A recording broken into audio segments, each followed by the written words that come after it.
selamat pagi pemirsa di Kota Medan, Riau, Palembang, dan daerah lain di Sumatera. Selama 30 menit ke depan, kami akan mengabarkan informasi menarik dari wilayah Sumatera dan sekitarnya bersama saya Yasmin Rahmadi. Inilah kabar Sumatera untuk Anda.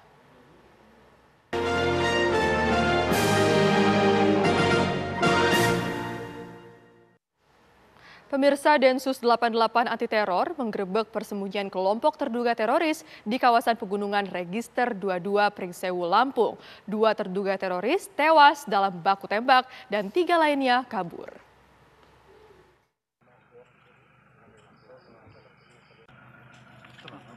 Inilah suasana sesaat usai baku tembak tim Densus 88 anti teror dengan para terduga teroris di Dusun Waikiri, Desa Margorejo, Kecamatan Pagelaran, Pringsewu, Lampung pada Rabu malam.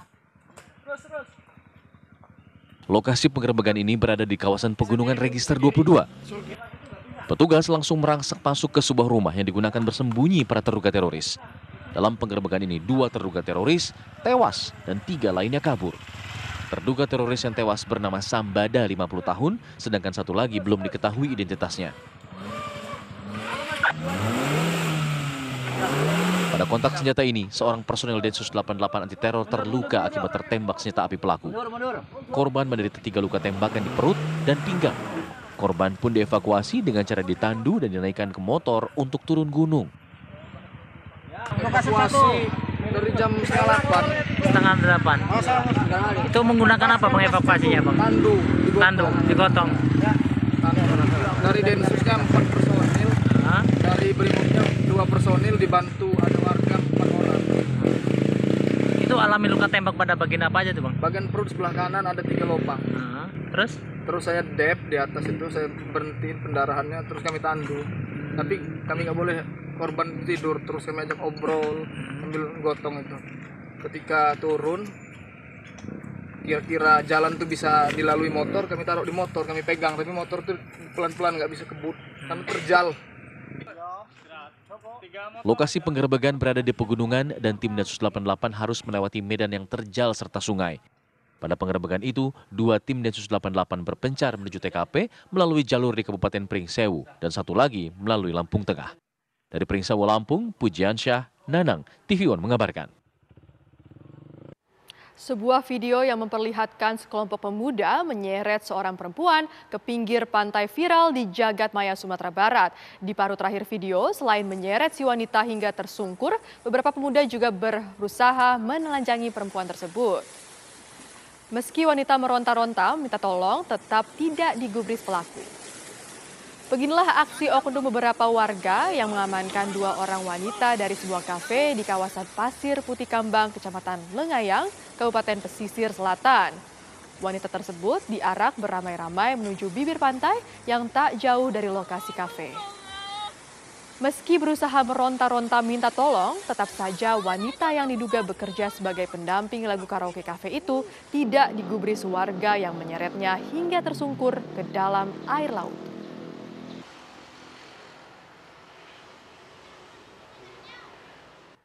Namun untuk himbauan kepada masyarakat kita, mungkin tujuannya baik. Namun kalau bisa berkoordinasilah dulu dalam melaksanakan tindakan-tindakan sehingga tindakan itu terarah. Walaupun pada intinya tujuannya baik, namun karena kadang salah bertindak itu jadi masalah. Seperti sekarang ini kita belum tahu ini apa pemicu dan penyebab sehingga terjadi seperti yang ada di viral video tersebut. Ya kan? Awalnya seperti apa kita tidak tahu. Namun kita akan dalami nanti ini kenapa seperti ini. Kemudian upaya yang sudah kita lakukan sebelumnya, memang hari-hari sebelumnya, walaupun sebelum puasa, di awal puasa kita sudah mendatangi kafe-kafe yang ada di situ untuk menyampaikan bersama-sama juga dengan tokoh masyarakat yang ada di situ, permintaan mereka menyampaikan kepada pemilik kafe untuk tidak beroperasi dulu selama bulan Ramadan. Seorang bapak dibunuh anak kandungnya di Nias Utara, Kepulauan Nias, Sumatera Utara. Diduga pelaku mengalami gangguan jiwa. Seorang anak membunuh bapak kandungnya di Sitolu Ori, Kabupaten Nias Utara, Sumatera Utara. Jasad korban EZ ditemukan dengan luka di kepala dan terbakar. Sesaat setelah membunuh, pelaku membakar jasad bapaknya. Pelaku OZ adalah anak keempat dari 10 bersaudara. Warga sekitar mengenalnya sebagai pria yang mengalami gangguan jiwa. Luka di bagian kepala akibat dilakukan pemukulan dengan sepotong kayu. Ya, sejauh ini memang pelaku anak kandung korban sendiri atau siapa, Pak? Ya, begitu informasi yang kita tampung dan kita terima bahwa pelakunya adalah anak korban sendiri. Polisi kini masih mendalami kondisi kejiwaan pelaku dan kasus ini dilimpahkan ke Polres Nias. Dari Nias Utara, Sumatera Utara, Oneman Halawa, TV One mengabarkan. Seorang ibu tewas dan 2 anaknya luka dibacok kerabat mereka yang selama ini tinggal di rumah korban. Pelaku langsung kabur usai melakukan aksi biadabnya itu dan kini diburu Polres Binjai, Sumatera Utara.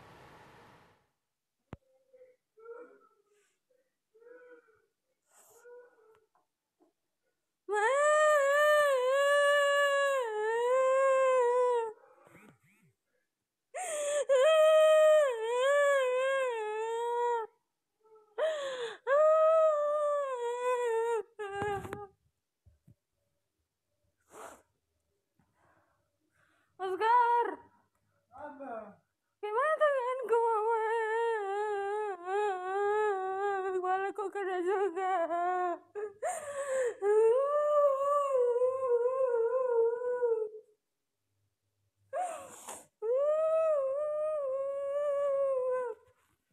Evi Christine Boru Simbolon menangis ketakutan saat mendapati ibunya Rosda Boru Situmeang tewas bersimbah darah. Evi Christine sendiri saat itu merekam kejadian mengerikan yang baru menimpanya dalam kondisi luka bacok di tangan kiri dan kepalanya.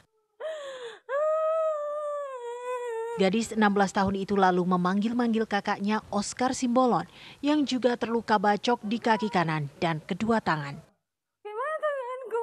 Saat dipanggil-panggil adiknya, pemuda 19 tahun itu hanya menjawab tak berdaya. Pembacokan yang dialami satu keluarga ini terjadi pada pukul 3 dini hari tadi. Pelaku pembacokan satu keluarga di Jalan Ismail lingkungan 5 Kelurahan Limau Mungkur, Kecamatan Binjai Barat, Kota Binjai ini adalah keponakan Rosda, Agus Ujung.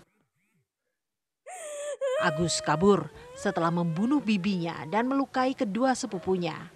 Agus selama ini tinggal bersama Rosda dan kedua anaknya. Belum diketahui alasan mengapa Agus tega melakukan perbuatan keji tersebut. Gimana tanganku, Mama? Kepalaku kena juga.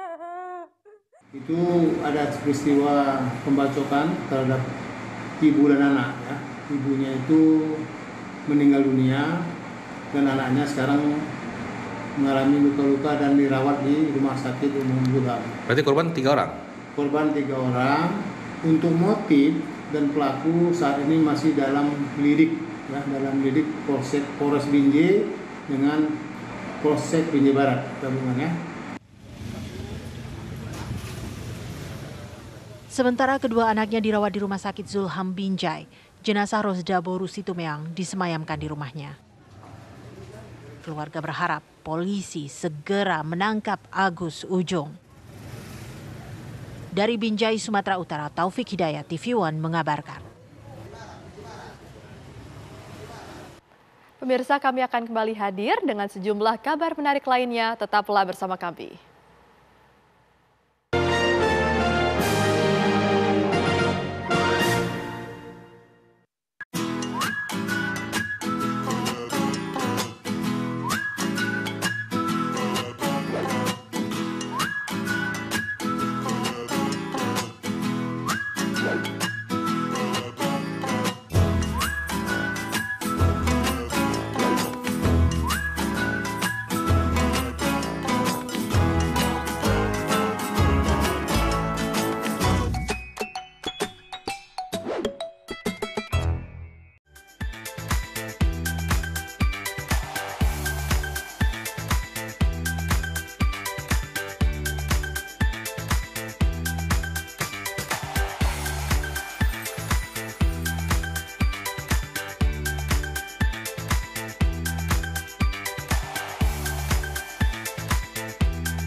tvOneNews.com, portal web terintegrasi, aktual, cepat dan lengkap. Menyajikan berbagai informasi dengan inovasi digital terkini, berbagai kanal unggulan untuk Anda kunjungi. News, daerah, lifestyle, religi, dan kanal khusus G20. tvOneNews.com, aktual, cepat dan lengkap, layanan konten digital terbaik untuk Anda.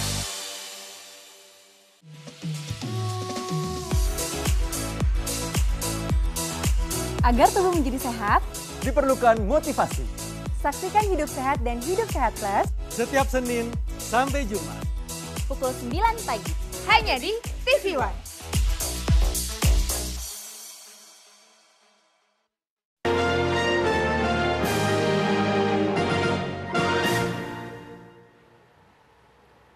Pemirsa, Kepemimpinan Komisi Pemberantasan Korupsi atau KPK terus dirundung masalah setelah Ketua KPK Firly Bahuri diperiksa Dewan Pengawas terkait penghentian Direktur Penyelidikan KPK, beredar rekaman percakapan Wakil Ketua KPK Johanis Tanak dengan PLH Dirjen Minerba ESDM.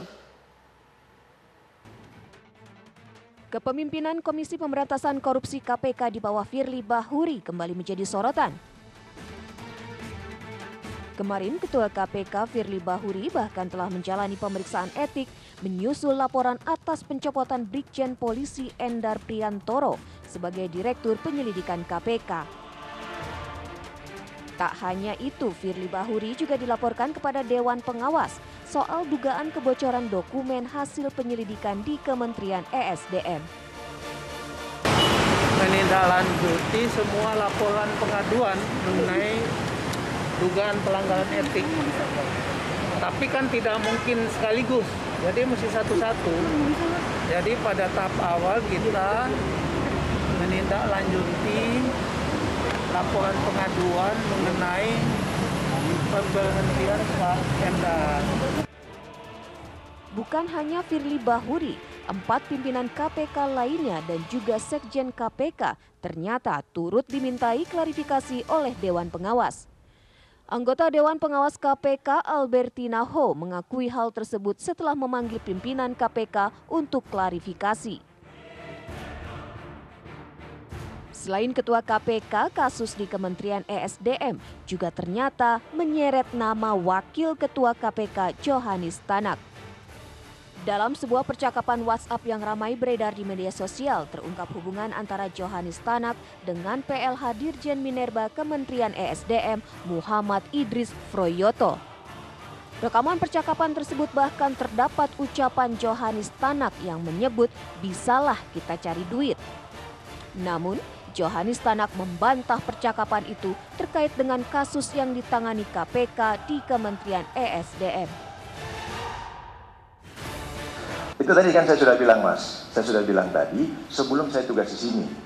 Dan itu kan chattingnya kan pada tahun lalu, tahun 2022, sebelum saya tugas di sini.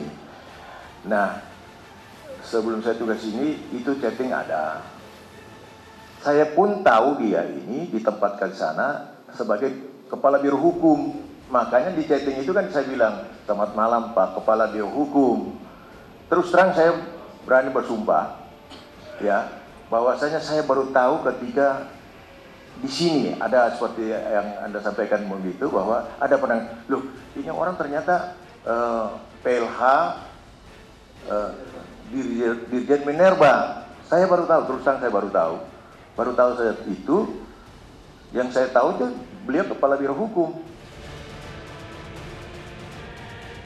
Meski sudah memberi klarifikasi terhadap Dewan Pengawas, nasib pimpinan KPK masih belum diputuskan. Seperti apa sanksi yang akan diterima pimpinan KPK kali ini? Dari Jakarta, tim TV One mengabarkan.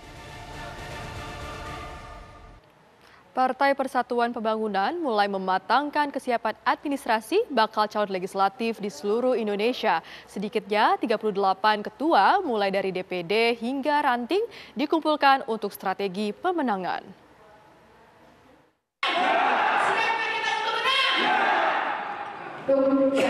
Kegiatan Rakornas yang dilangsungkan di Gedung Bidakara Tebet, Jakarta Selatan langsung dipimpin PLT Ketua Umum P3 Muhammad Mardiono.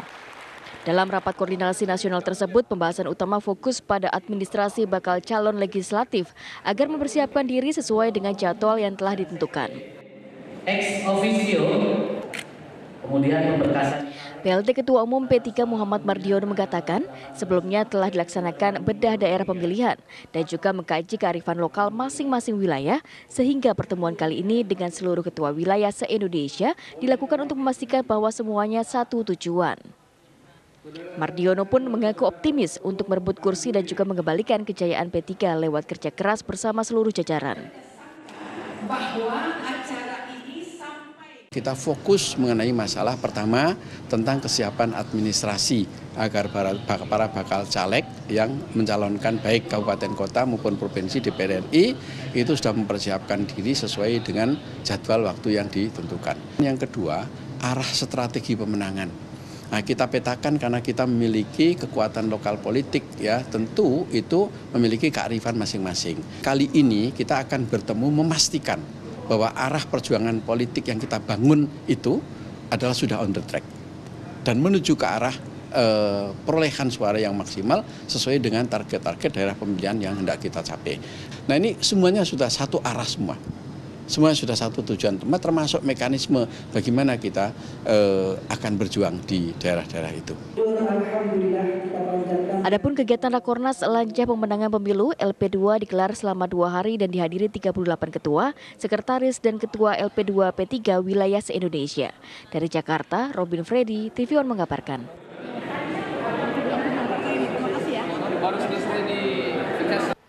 Sementara sejumlah tokoh politik melakukan safari pada bulan Ramadan ini. Ketua Umum Partai Demokrat Agus Harimurti Yudhoyono menyapa para kader dan simpatisan di Madura, Jawa Timur.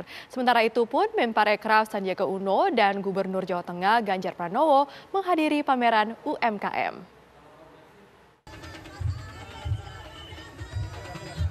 Ketua Umum Partai Demokrat Agus Harimurti Yudhoyono atau AHY melakukan safari Ramadan di Madura, Jawa Timur. Selain menyapa para kader dan simpatisan serta masyarakat, Agus Harimurti juga akan berkunjung untuk silaturahmi kepada para kiai dan para alim ulama. AHY menyatakan akan fokus membangun koalisi bersama PKS dan Partai Nasdem. Koalisi ini memang terus kami ikhtiarkan, kami perjuangkan karena membangun koalisi itu membutuhkan komunikasi yang semakin intensif dan pertemuan visi misi dan juga bagaimana narasi kita tepat diterima oleh masyarakat. Di Jakarta, Menteri Pariwisata dan Ekonomi Kreatif Sandiaga Uno menghadiri pameran UMKM di Mall Kuningan City, Jakarta Selatan. Sandiaga memberikan tips menjual produk agar banyak diminati oleh pembeli. Diadakannya kegiatan tersebut juga diharapkan mampu membuka peluang peserta lebih besar di dunia bisnis. Inovatif, adaptif, dan kolaboratif. Selalu mencari cara untuk bagaimana kita berinovasi, beradaptasi, dan berkolaborasi. Dulu waktunya berkompetisi, sekarang zamannya berkolaborasi. Sementara itu, Gubernur Jawa Tengah Ganjar Pranowo menghadiri pameran UMKM Gayeng 2023. Menurut Ganjar, berbagai produk UMKM di Jateng memiliki kualitas yang tak kalah bagus dari hasil-hasil impor. Ganjar pun mengapresiasi para pelaku UMKM karena menciptakan karya terbaik yang bisa dinikmati masyarakat. UMKM, dan saya kira karya-karyanya sekarang sudah mulai kelihatan. Bagus banget, bagus banget. Jadi menurut saya banyak karya-karya dari kelompok-kelompok masyarakat UKM yang cukup bagus. Ganjar menyampaikan pentingnya pendampingan, kurasi, dan fasilitas UMKM. Pemprov Jateng berkomitmen untuk konsisten melakukan itu. Tim TV One mengabarkan. Jelang Lebaran, harga sejumlah bahan pokok mulai merangkak naik. Di pasaran, sejumlah harga bahan pokok terus naik. Untuk meringankan beban masyarakat jelang Lebaran, operasi pasar murah sembako pun terus digelar. Sejak pagi, warga memadati halaman kantor Dinas Pertanian dan Ketahanan Pangan Kabupaten Ciamis. Mereka antri demi memburu sejumlah bahan pokok yang dijual di pasar murah sembako. Beras, minyak goreng, dan telur menjadi incaran konsumen lantaran harganya jauh lebih murah daripada harga pasaran. Belanja sayur, tomat, bawang, kebutuhan dapur. Ya, kenapa belanjanya di sini, Bu? Ya, sekalian mau beli daging. Pasar murah sembako ini juga digelar di halaman kantor Kejaksaan Negeri Kota Banjar. Warga berharap operasi pasar murah bisa terus digelar hingga mendekati Hari Raya Idul Fitri. Di Blora, Jawa Tengah, harga sembako di Pasar Rakyat Sidomakmur terus naik. Tomat, bawang merah, dan cabai merah mengalami kenaikan yang cukup signifikan. Menurut pedagang, kenaikan harga sembako diakibatkan kurangnya pasokan barang mendekati Lebaran. Imbas kenaikan harga sembako adalah omset penjualan menjadi menurun. Pedagang berharap pemerintah segera menstabilkan harga sembako agar kembali normal. Sementara di Makassar, Gubernur dan Kapolda Sulawesi Selatan sidak kenaikan sejumlah harga kebutuhan pokok jelang Lebaran. Pelaksanaan sidak juga dilakukan bersama Komisi Pengawas Persaingan Usaha atau KPPU. Dalam inspeksi mendadak atau sidak ini, harga sejumlah sembako masih stabil meski sebagian sudah mengalami kenaikan. Cabai dari harga Rp30.000 per kilogram naik menjadi Rp40.000 per kilogram. Sementara telur dari Rp45.000 per rak menjadi Rp50.000 per rak. Terkait temuan atas kenaikan sebagian harga tersebut di pasar tradisional Pabaeng-Baeng Makassar, Gubernur dan Kapolda akan terus melakukan pengawasan harga sembako hingga menjelang Lebaran nanti. Turun cabai juga, bawang juga turun dari 36 biasanya 35 jadi 32 tadi kalau nggak salah itu berapa. Kemudian minyak juga masih ada minyak kita yang 14.000. Harga relatif baik dan insya Allah kita bisa agak suasana terkendali lah dengan harga yang stabil seperti ini agak bagus. Apalagi ini kan akhir-akhir pas mau Ramadan ya. Terakhir. Ya, itu saja. Tapi meskipun sudah lumayan terkenal, apakah ada pengawasan juga tetap? Ya, ini tentu Pak Kapolda. Pemprov memastikan distribusi pasokan sembako akan berjalan lancar. Tim TV One mengabarkan.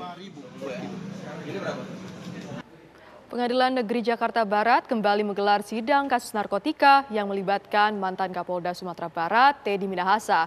Dalam sidang, Teddy dan kuasa hukumnya membacakan nota pembelaan setelah sebelumnya Teddy dituntut hukuman mati.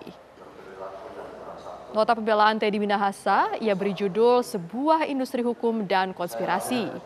Pembelaan Teddy sekitar 10 halaman diawali dengan ayat suci Al-Quran dan permintaan maaf Teddy kepada hakim dan jaksa penuntut umum. Sementara itu, kuasa hukum Teddy Minahasa, Hotman Paris, menyatakan akan fokus membela kliennya dari aspek hukum acara pidana.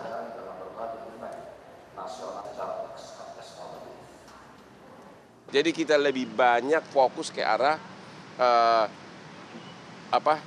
proses penyidikan dan surat dakwaan didasarkan kepada pelanggaran hukum acara.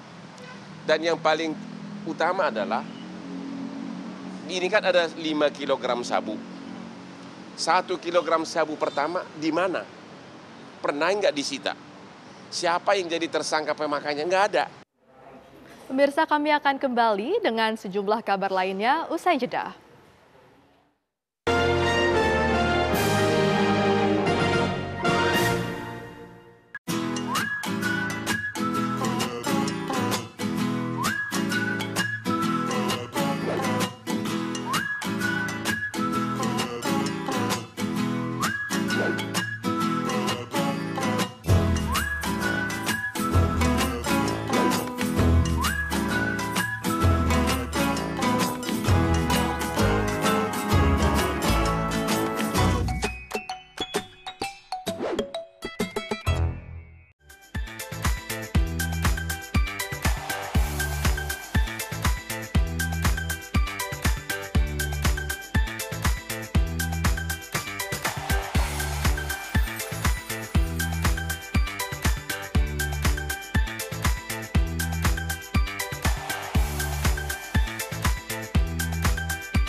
Agar tubuh menjadi sehat, diperlukan motivasi.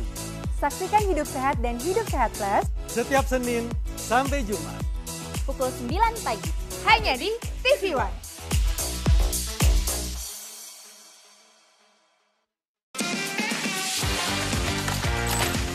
tv1news.com, portal web terintegrasi, aktual, cepat dan lengkap. Menyajikan berbagai informasi dengan inovasi digital terkini, berbagai kanal unggulan untuk Anda kunjungi. News, daerah, lifestyle, religi, dan kanal khusus G20. tv1news.com, aktual, cepat dan lengkap, layanan konten digital terbaik untuk Anda.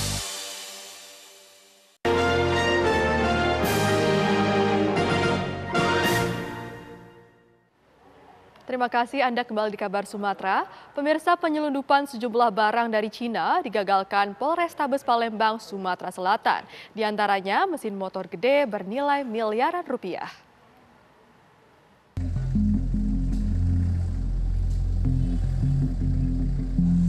Polrestabes Palembang mengamankan belasan jenis barang impor ilegal dari Cina.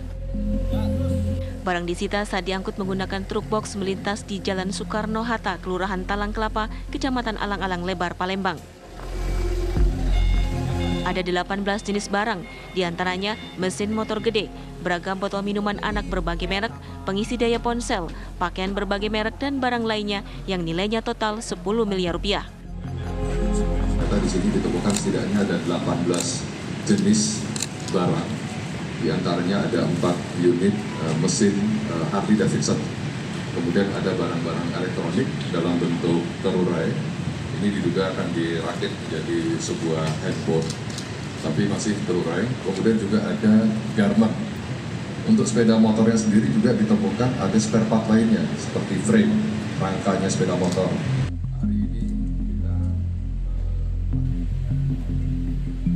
Sementara 2 orang ditangkap, sopir dan pihak ekspedisi. Petugas masih menelusuri siapa pemilik barang-barang tersebut. Dari Palembang, Sumatera Selatan, Febrian Syah, TV One mengabarkan.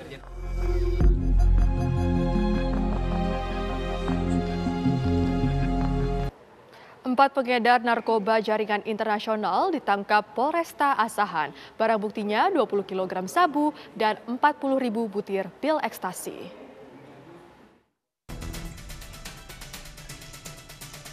4 pria berkomplot menyelundupkan sabu dari Malaysia. Mereka ditangkap Polres Asahan, Sumatera Utara. Barang buktinya 20 kg sabu dan 40.000 butir pil ekstasi. Sabu dari Asahan dikirim ke Medan dan para pelaku diringkus di Medan. Tersangka sudah beberapa kali melakukan transaksi peredaran gelap narkoba ini dengan jaringan internasional, yaitu jaringan Malaysia Indonesia. Untuk barang bukti narkotikanya yang kita dapat adalah jenis sabu dan ekstasi. Yang sabu itu ada 20 bungkus, lebih kurang 20 kg. Kemudian yang ekstasi ada 8 bungkus, lebih kurang 8 kg, sebanyak 40.000 butir. Dalam pemeriksaan, 4 pria ini mengaku mendapat upah 200 juta rupiah dari sang bandar besar. Dari Asahan, Sumatera Utara, Jasa Manurung, TV One mengabarkan. Demikian Kabar Sumatera hari ini pemirsa. Saya Jasmine Ramadi mewakili kru yang bertugas. Pamit undur diri, terima kasih dan sampai jumpa.